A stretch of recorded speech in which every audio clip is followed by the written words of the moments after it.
नमस्कार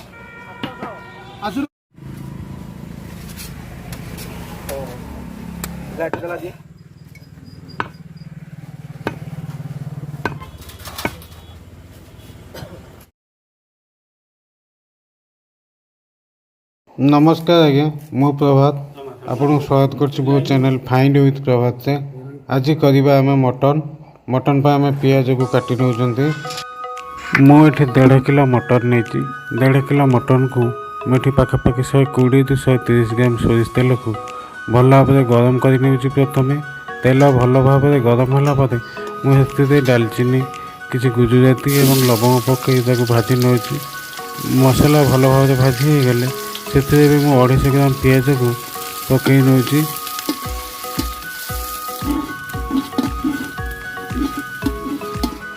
पियाज golden brown है से 2 चमच लंका गुंड दूची एवं 1.5 चमच हलदी गुंड दूची चुली रंधा तो गोटे अलग टेस्ट थाए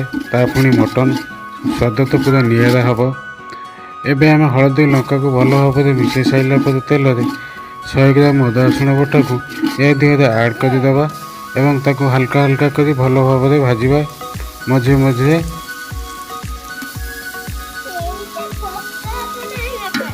भल गोल नवा भल मसला को धीरे धीरे कर गोलैवा मसला को धीरे धीरे कर आम ए भाजवा मसला भल भाव में भाजी है पर्यंत एबे आम या देह गरम पानी ऐड करदे जमती कि मसला तल न लगे जमती देखुवा टे नजर रखुवा मसला को धीरे धीरे भाजुवा मसला भल भाव में भाजी है आम मसला पाखापाखि भाजी आसला एवं आम या देह मटन को ऐड कर नवा एवं मटन को मसला सागर भल भाव में गोल नवा एवं ताकू घुड़ी घुड़ी किस समय पानी बाहरला जाए अपेक्षा करवा मटन को आम मझे मझे टे भल भाव में गोल नौथवा जमती आम तल न लग से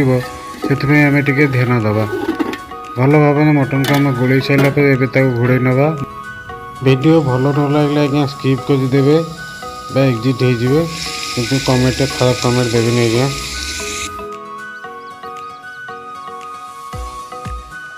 देसी स्टाइल मटन हो मोबाइल रिकॉर्डिंग हो मोबाइल एडिटिंग हो मोबाइल एवं भेज दिया यदि आपन को वीडियो भल लगे तेज लाइक करेंगे और मो चैनल को आज्ञा सब्सक्राइब करेंगे मटन पाखापाखि आम सीझी आसला मटन पाखापाखि आम 30 ରୁ 40% हो आसला आ किसी समय मटन को आम सीझापी छाड़ा और तापर आलू पकाइबा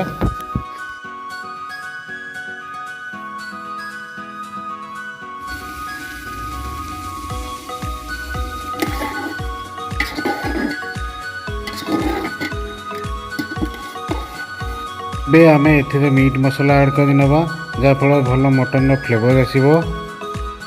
मीट मसला ऐड कलापर भल भाव में आम गोल नवा मांस सागर मिसीज जमती एवं किसी समय आम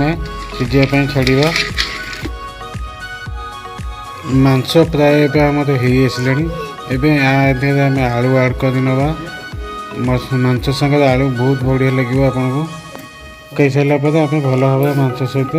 आलू को भल भाव में गोल नवा और किसी समय सीझापी छाड़ीदे घोड़े आज्ञा देखु केते सुंदर देखा मटन मटन कषा पूरा रेडी अच्छे एवं आम किसी समय सीझापी छाड़ीदे और पानी देकी फुटापी छाड़ीदे किसी समय फुटीगले आम खोलीदे आमर मटन हो रेडी पानी दे सारापर टे गोल नवा आलू मसला पानी सब जमी एक साथ मिसीज भल भाव में देखी ना आलू सीझिला कि ना पाखापाखि आम मटन ए आसला आ किसी समय पर मटन आम पूरा रेडी हो खावाई पूरा प्रस्तुत मटन आपको केमी लगे मत कमेंट और लाइक मध्यम जनइबे वीडियोटी भल लगी आज्ञा मो चैनल को सब्सक्राइब करेंगे और मो वीडियो को लाइक करेंगे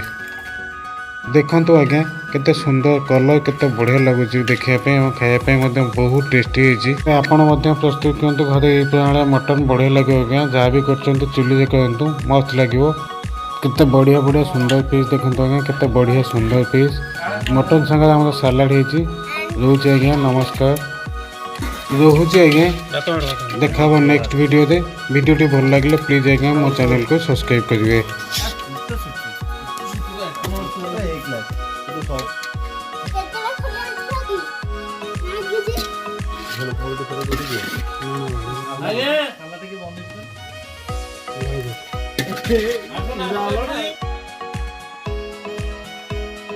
ମଟନ୍ଟା ଆମର ବୋବାଲ ହେଇଛି, ଖାଇବା ଆଜି ପୁରା ଉଡ଼ିବ।